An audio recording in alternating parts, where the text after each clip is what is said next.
Hey students, so this is video 5B, and the B is because on my YouTube channel for fall semester, at this point we're starting to diverge. The classes, the videos that are for my 114 class will be in the A set, and the videos for 491 will be in the B set. So the first four videos were common to both of you. So this is 5B.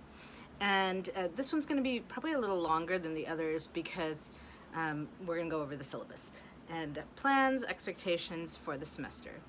Hopefully by this point you've all filled out the doodle form, and I'll be getting to you shortly with some town hall style office hours for next week, and maybe I can see your faces in virtual person, which would be great. We're also, although not required, we're also, what was the other thing? Hopefully you're all also on Slack at this point. So, and if you are on Slack, you will see there are a couple of things to do there. You should be posting your intros. You should be reading and commenting on your classmates' intros. You should be posting a selection of a piece of writing that you love, with a little bit about some aspect of craft that you like about it.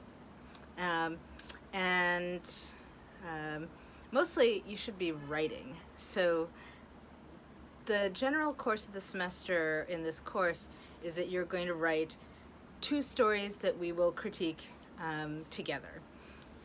I'm still not entirely sure how I'm going to structure that. There are a couple of different options. So some versions of this, maybe everyone critiques everybody's story. Depending on how the doodle poll breaks out, we may end up breaking into like 2 groups for more effective critiquing. So and if we do that, we may actually end up squeezing a 3rd story in, because smaller groups means that we move through the critiques faster. So we'll see how it goes. I wanted to give you guys this week to get used to the tech, to get up and running, but you should start thinking about what your stories will be. At the advanced level, it's a little bit up to you. And one question students always have is, can we write novels? Yes, but. And the but is that we're obviously not going to get to critique an entire novel, and it's pretty hard to critique novels in the semester format. So what I would recommend is that if you are a novelist and this is like all you want to do, then yes, I'll let you do it. But you probably are going to want to start at the beginning and give us the opening chapters, because even if you've written much more than it, because it's very difficult to critique a piece of a novel unless you've read the opening. So that's my recommendation. For story length, I'm pretty open. I would, however, aim for somewhere between 3,000 to 10,000 words for each of your chunks that you hand in to be critiqued. On the flip side of those people who only want to write novels, they're the people who are like, well, I really love flash fiction and my stories are all 500 to 1,000 words. If you write at the very short end, there's some brilliant work that's been done at that end. Then you might want to write a few of those and submit them together for your packet. So think of it as, a rare opportunity to have a dedicated set of people committed to reading and thinking about your work with seriousness, with attention. Once you leave university, it's much harder to find. You can put together local workshops, but that takes some effort. You can sign up for classes. They're often kind of expensive, places like Story Studio in Chicago. So I guess I'd recommend that you take this seriously. And put some, from what I've seen on the Slack already, you guys seem pretty excited about this class, which is great. You're excited to go deeper into your work, which is terrific. And this is hopefully going to help you move forward with your writing in whatever direction you end up going. It is geared primarily towards short fiction. That's most of what we'll be looking at. But the skills that you develop with short fiction are actually applicable to a lot of different types of writing. It's Much of it is applicable to playwriting and screenwriting. Much of it's applicable to narrative game writing. So even graphic novels. So when you're talking about character, you're talking about theme, you're talking about voice, setting, plot, structure, all of those are skills that you should be able to take to many different kinds of writing. So that's a little bit of an overview. In terms of how finished the story should be that you bring in, I tend to think if I know a story is done and great and ready to go, that's probably not the story I'd bring to workshop. That story I would send out. I would submit it to an editor. I once heard about this one woman who had been going to workshops across the Midwest for 20 years, and she'd bring in this story that was a beautiful, wonderful story, and everyone would say, oh, you should send this to the New Yorker. And that's a great feeling, right, to sit in a room full of people praising you. But she took the same story to workshops for 20 years, and she'd written this one great story, and she just kept collecting the praise without taking that next step of sending it out. It's just not it seems like a very sad story to me. It's sort of a waste of her time and kind of everybody else's time. So I also would say don't bring in something that's totally raw, right? Like if you're scheduled to be critiqued on Wednesday, to send out your story for critique on Wednesday, don't get up Wednesday morning and draft something and hand it in. That's it's kind of a waste of one of your slots of critique, and B, it's kind of not fair to your classmates either, who are going to come in treating this story as something that they think you've worked hard on. So yeah, aim for somewhere between completely raw and completely finished. Usually when I bring stuff to I have a local monthly workshop. When I bring things to them, it's something where I've worked on it, it's in pretty good shape, but I know it's not quite there yet. And often when we go around at this point, as they say things, it's like, oh, right, okay, and it kind of helps me crystallize things I already sort of knew, puts it into words.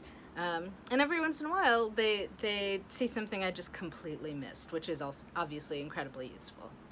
Okay, so that's a little bit about overall story structure. When we get to critiquing, I'm going to do a separate video talking about ways to critique. I'll also send you a list of guidelines. Okay, in terms of the writing, I will, starting next week, we'll be doing some exercises out of Le Guin's Staring the Craft. For the first couple chapters, I will email them to you, but please do buy the book by week 5 or so. I expect you to have it in hand so I don't have to keep scanning in chapters and sending them to you. It's a great book. It's skinny, very concise, very powerful, and we're going to it's something that you can come back to over and over again. You could go through the whole set of exercises again in a year, and then again a year after that, and each time I think you would get more out of it. So I hope you love it. I am actually adding one more assignment for this week, sort of a surprise. PBS just dropped that their Le Guin documentary is free to the public this week, so I'm sorry to add something at this late date, but I don't know if it'll still be available next week. So I'm going to send you that and ask you to try to watch it if you at all have time.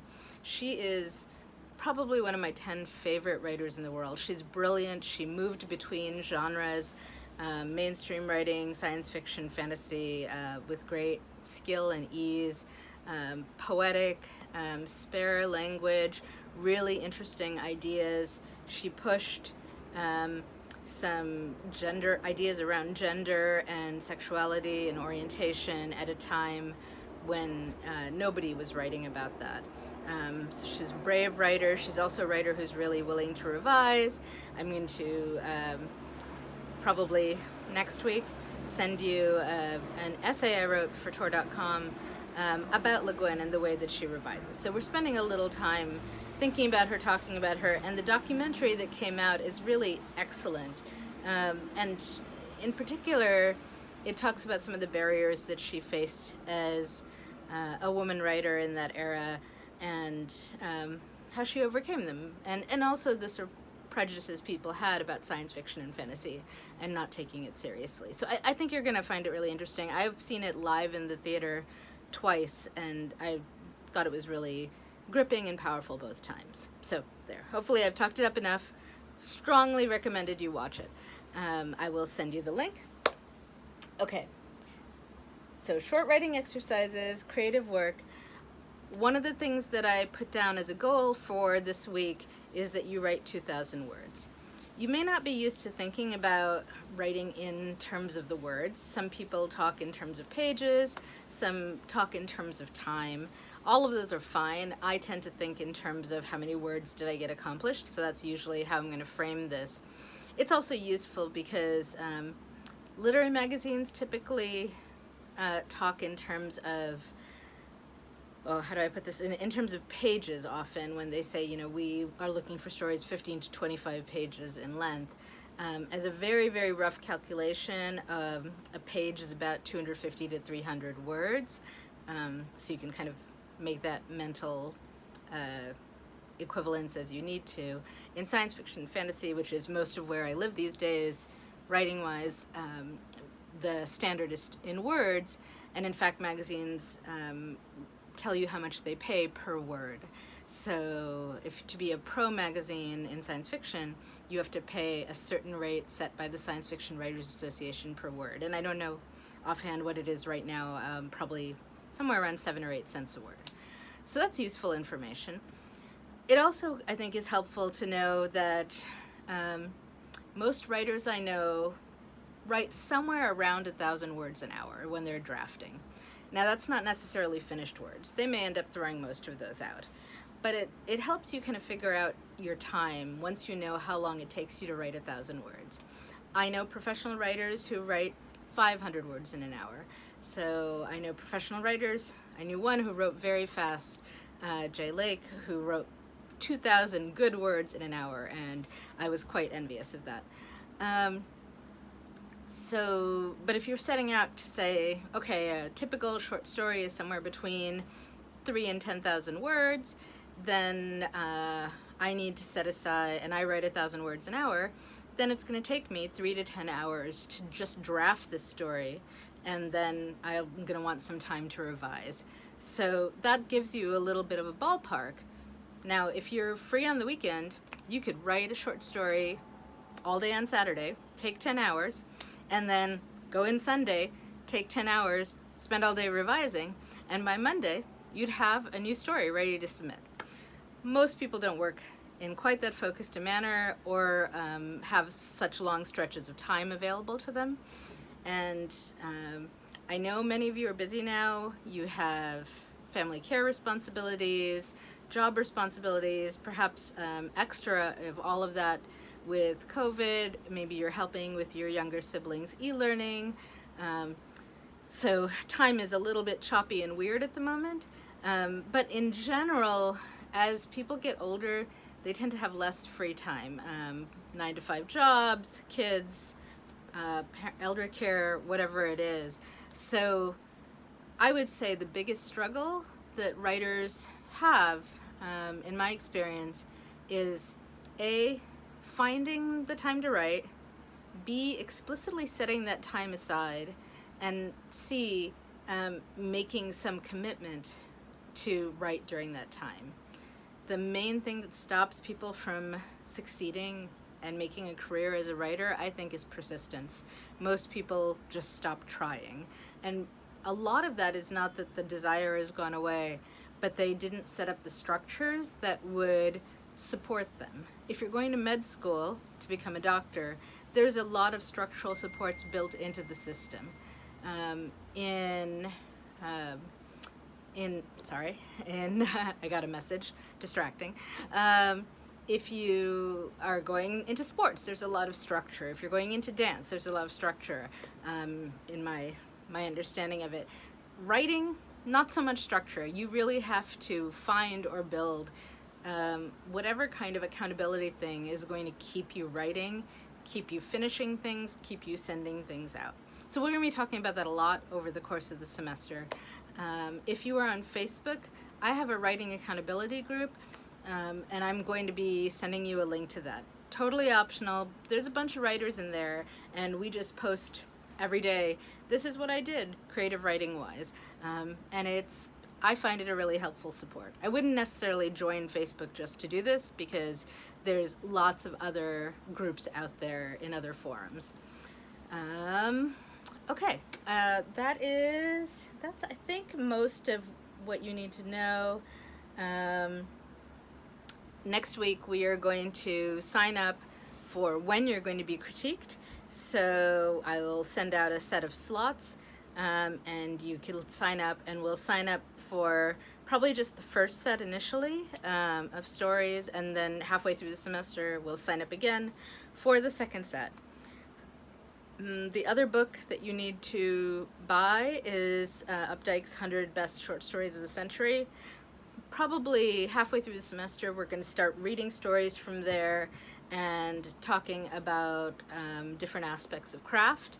You will be writing little craft analyses. Each of you will be assigned to a story to present to the rest of the class in text and or video. If you feel like doing a video, that would be great.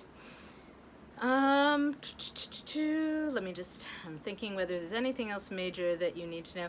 Oh, the critiques. So when you're doing critiques, that's a major part of your grade. So you'll be expected to do a one-page typed up written critique. So you need to stay on top of that, right? Every week, the work you do is due Sunday at midnight. Try to not do it all. Don't start it Sunday evening or you're going to be in trouble, right? Try and work on it a couple times during the week. Strongly recommend you just stop by the Slack daily if you can at all.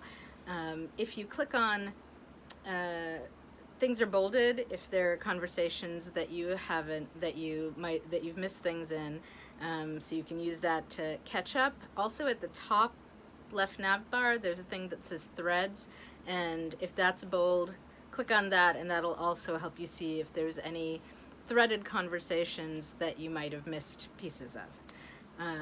So yeah, that'll hopefully, all of that will help with having more of a sense of conversation in the class. I'm also, one last thing is I'm going to be assigning some interviews that I did with other writers for you to watch. Part of what we're calling the Portal In Project at the SLF. So I'm hoping to do some interesting things with that as the semester goes. So more on that soon. All right, so hopefully good overview.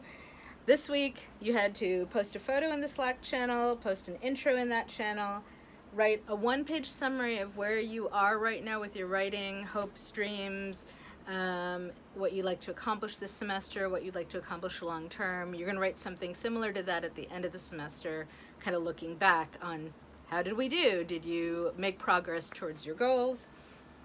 You're going to post that page of writing you love in the Slack and a few sentences discussing an aspect of craft.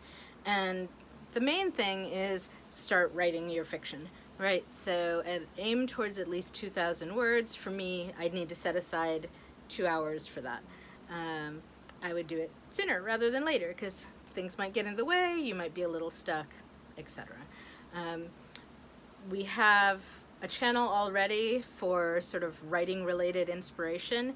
I'm going to add one for writing exercises as well next week when we start doing the Le Guin exercises, and so those may also help you with getting up and running if you're stuck. Okay, I think that's it.